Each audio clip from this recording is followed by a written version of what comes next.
जारी है। और जम्मू कश्मीर के तो कई जिलों के लिए भारी बारिश का अलर्ट जारी किया गया है, जिसके बाद सीएम ने सभी अधिकारियों को निर्देश दिए हैं राहत और बचाव कार्यों को लेकर, क्योंकि कई जगहों पर ऐसा भी देखा था कि लैंडस्लाइड की वजह से रास्ते बंद पड़ गए थे। तो बीते कई दिनों से लगातार हम कई राज्यों की तस्वीरें आपको दिखा रहे हैं, ग्राउंड रिपोर्ट्स भी दिखा रहे हैं कि कैसे बाढ़ बारिश के सितम की वजह से लोग परेशान है। सबके बीच में जम्मू कश्मीर में आज भारी बारिश का अनुमान है, जिसको लेकर मुख्यमंत्री ने हाई अलर्ट पर सभी डिपार्टमेंट्स को रखा है। राजस्थान, झारखंड, यूपी में भी बारिश का अलर्ट जारी किया गया है। और एक रिपोर्ट आपको इससे जुड़ी हुई दिखा देते हैं।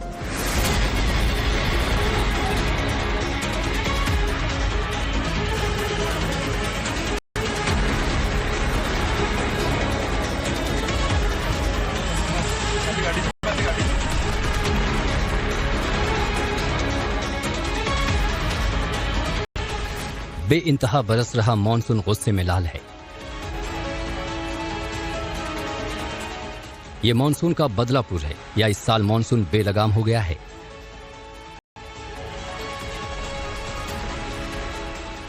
जून से शुरू हुआ सैलाबी कहर का सिलसिला अगस्त में भी पस्त कर रहा है। न बारिश रुक रही है, न आफत कम हो रही है। पहाड़ों पर बादल फाड़ तबाही मची हुई है। Back to back cloudburst के बाद हर तरफ तबाही के निशान हैं। मौत का मंजर डराने वाला है। ऐसा सैलाबी कहर आया कि गांव का गांव मलबे का पहाड़ खड़ा हो गया। उत्तराखंड और हिमाचल प्रदेश के बाद बादल फाड़ तबाही का एपिसेंटर चेंज हो गया है। अब सबसे भयंकर आफत जम्मू कश्मीर पर बरस रही है। घाटी में नदी नाले उफान पर हैं। निचले इलाकों में बाढ़ जैसे हालात बन गए हैं। लगातार लैंडस्लाइड हो रही हैं, जिसके बाद सड़कें बंद हो गई हैं और जिंदगी बेहाल है।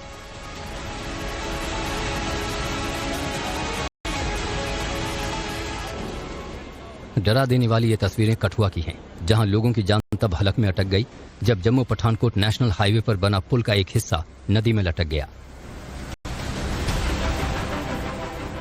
बताया जा रहा है कि लगातार हो रही भारी बारिश के बाद सहार खड्ड में बाढ़ आ गई, जिसके बाद आई बाढ़ के तेज बहाव में पुल के नीचे बनाई गई प्रोटेक्शन दीवार तबाह हो गई।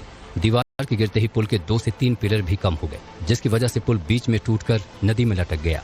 नदी पर 2 पुल बने हुए थे। टूट चुके पुल से आवाजाही पूरी तरह से बंद कर दी गई है। अभी दूसरे पुल का इस्तेमाल किया जा रहा है, लेकिन जिस तरह से सैलाब की धार की रफ्तार है, उसके बाद तो दूसरे पुल पर भी खतरा मंडराने लगा है, क्योंकि नदी की धार से किनारों पर कटान जारी है। कठुआ 17 अगस्त को बादल फटने के बाद आई तबाही से उबर भी नहीं पाया था कि एक बार फिर मौसम ने पूरे जिले को घेर लिया है। लगातार बारिश के बाद जसरोटा का पुल भी खतरे की जद में आ गया है। देखिए किस तरह पुल के ऊपर से तेजी से पानी बह रहा है। अगर ये पुल भी टूट गया तो कई गांव से संपर्क टूट सकता है।